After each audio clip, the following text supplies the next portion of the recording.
Welcome to the Royal Daily Tea YouTube channel. Please be advised all of my videos are for entertainment purposes only, based 100% on my own opinion, my own theories, and my own research.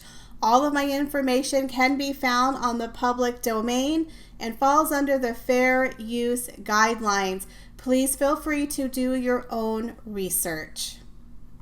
Hello and welcome back to the Royal Daily Tea. So first off, I just want to say thank you so much. I appreciate each and every one of you. You guys are so sweet and supportive.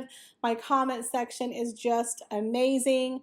And I really look forward to your comments and your insight.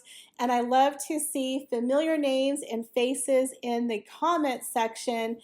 It really means a lot to me that you guys continually come back and support me and my channel. I know I'm one of the smaller royal commentators, but I really do appreciate you coming back.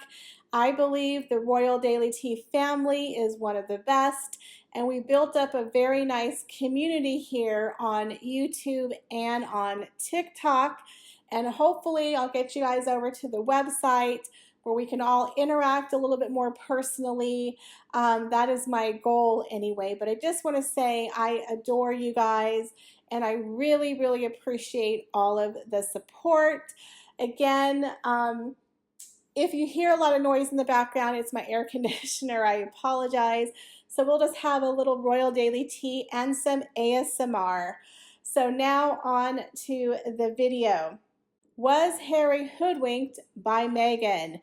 And I believe the answer is yes. You know, Meghan is a woman with a plan, and you have to hand it to her. She is a mass manipulator, and that takes a lot of brains and a lot of skills. Now we have to be honest, little hapless Harry, as we talked about before, he's not very large in the brain department. Again, it's an unused muscle that he hasn't had to practice a lot. So when Meghan came in, he really didn't know what hit him.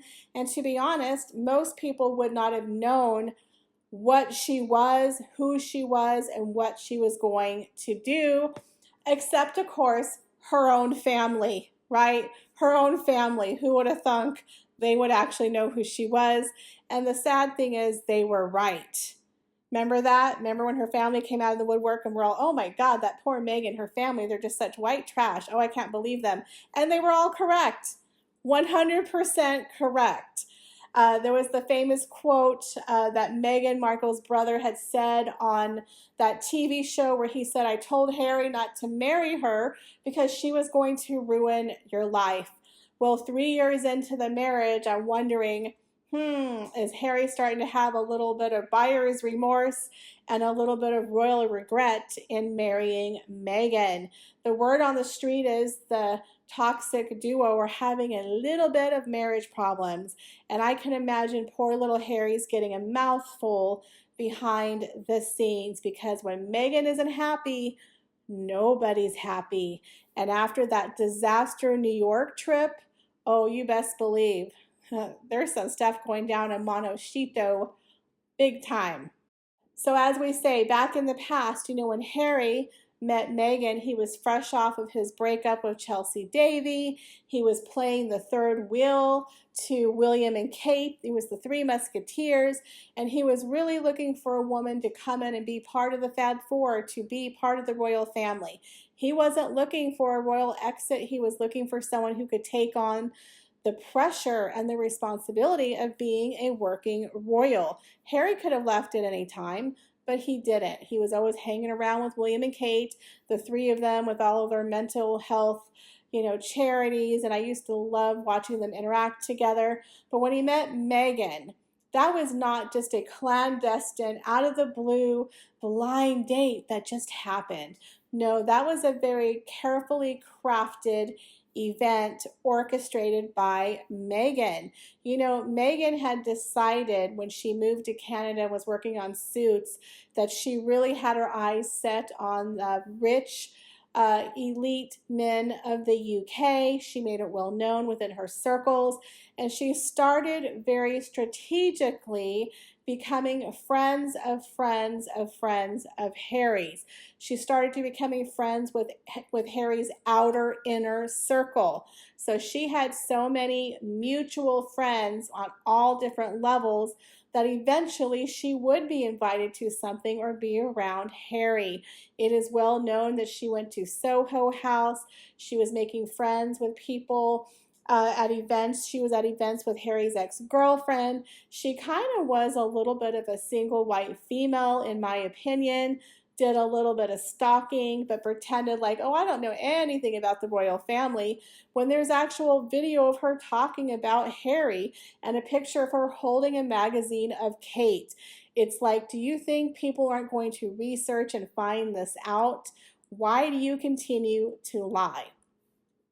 But needless to say, when Harry finally stumbled upon Miss Markle on that supposedly blind date that just happened, he fell in love with her. She was beautiful, she was charming, she was different, and she knew how to get him. She knew the buttons to push because Harry was looking for a strong person who kind of personified his mother. He was a boy who lost his mother at the age of 12, and he was emotionally desperate. He was emotionally starved. Then you had Meghan come in, who was very nurturing to Harry. She wasn't treating him like the other girls would treat him, like good time Harry, or Harry, you're an equal. She came in with a very motherly, nurturing role, kind of filled the void that he was missing since he was a boy. She came in as Princess Diana 2.0 and started playing the part of the nurturer and, building up his self-esteem, where he became very emotionally dependent on her. And then she also kind of cultivated herself into becoming the little victim that now Harry had to protect at all cost. So she found a way to kind of wrap herself over his entire life very quickly, which is what a narcissist does.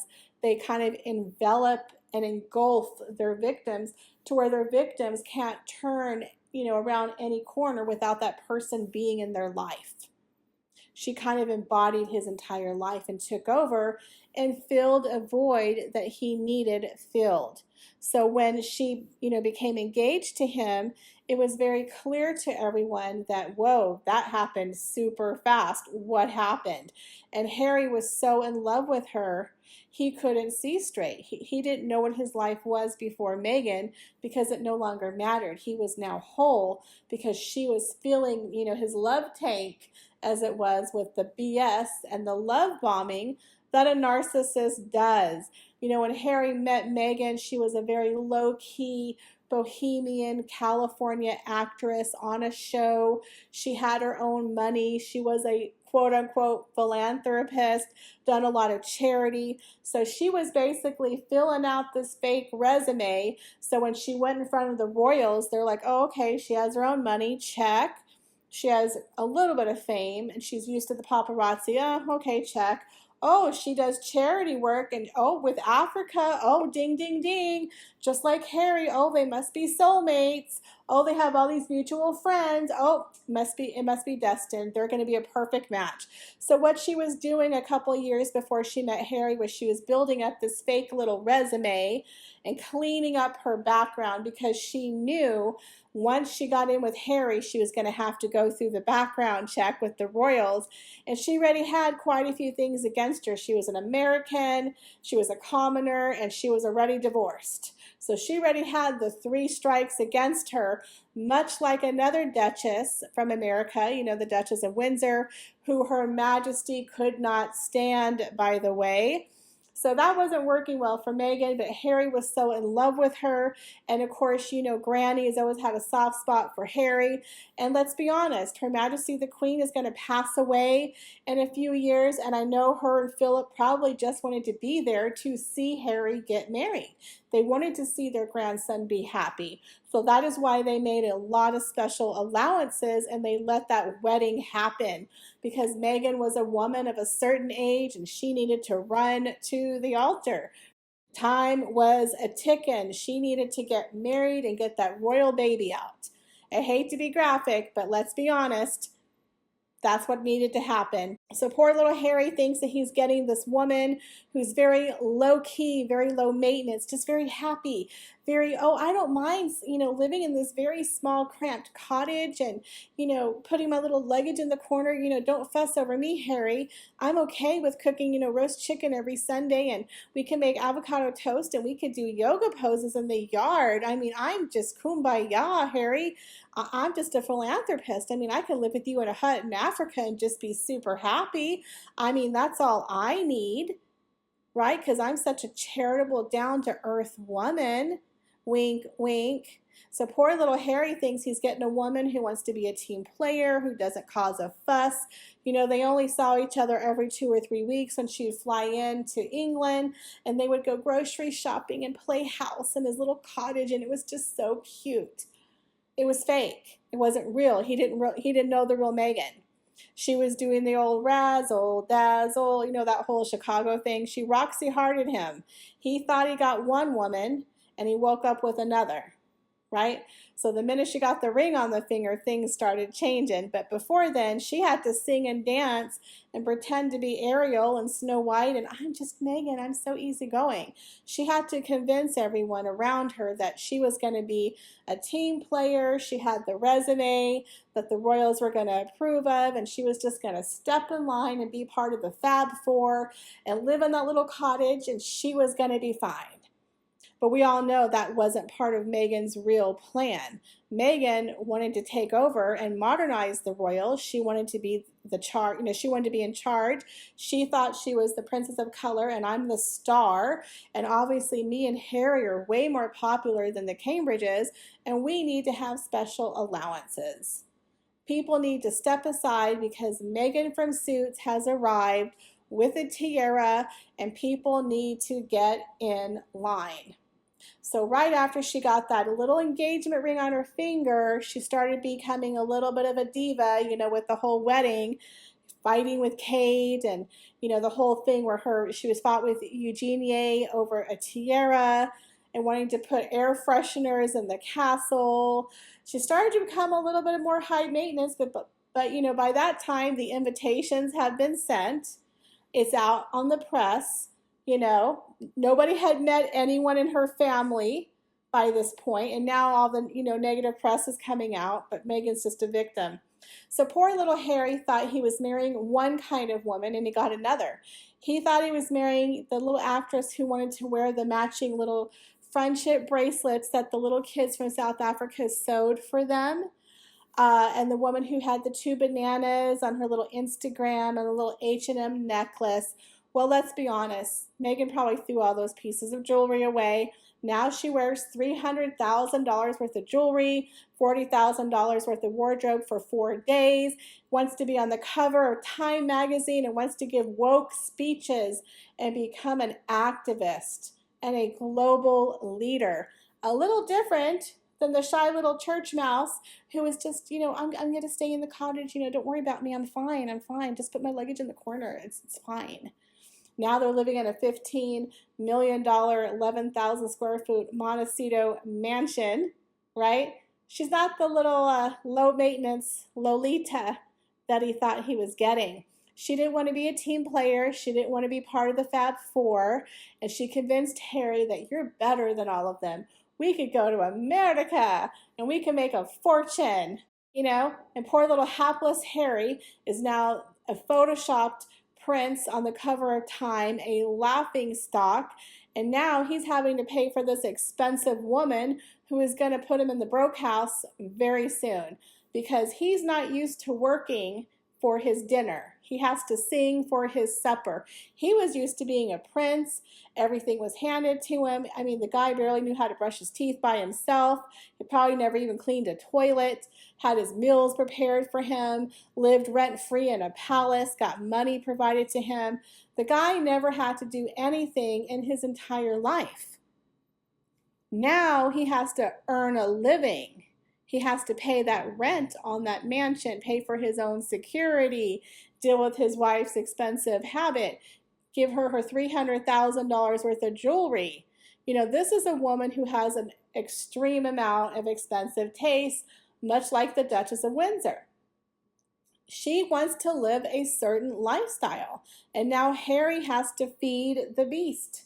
He has to make her happy. That's a full-time job in itself. So Harry, in my opinion, has been hoodwinked. I feel like he's having some buyer remorse.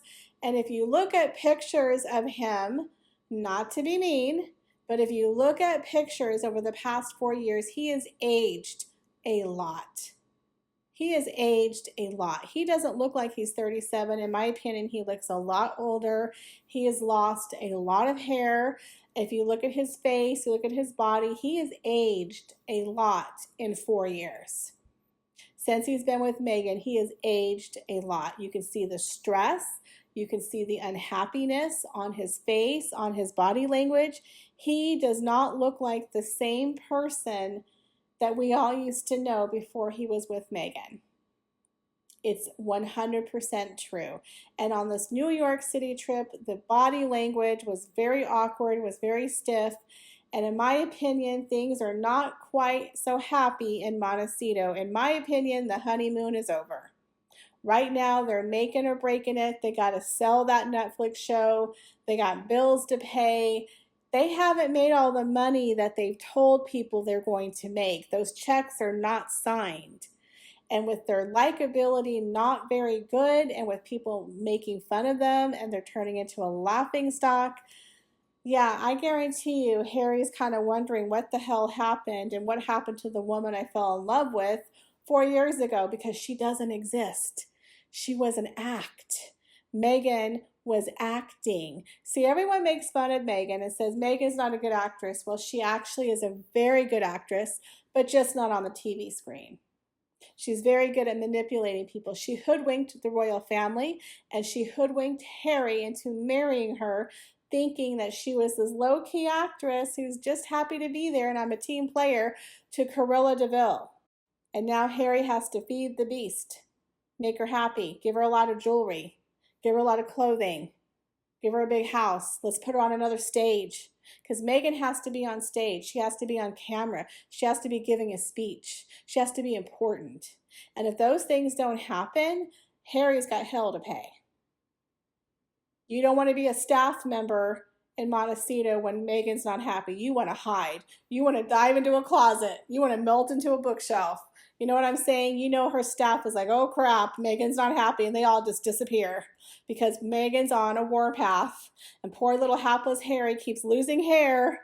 Every time you look at him, you know, that New York trip, he probably lost more hair. Oh shit, you know, Meghan's not happy. Oh my God, let me go buy her something, please. Someone get her a cake, get her some flowers, tell her she's beautiful, something. Meghan's not happy, you know?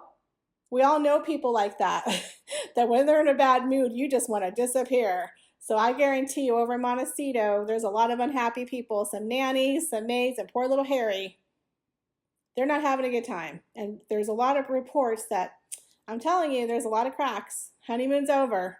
So poor little hapless Harry is thinking, what the hell happened? Who is this woman that I married? I married Ariel, and I woke up with Cruella de Vil, who is very expensive and is making him broke.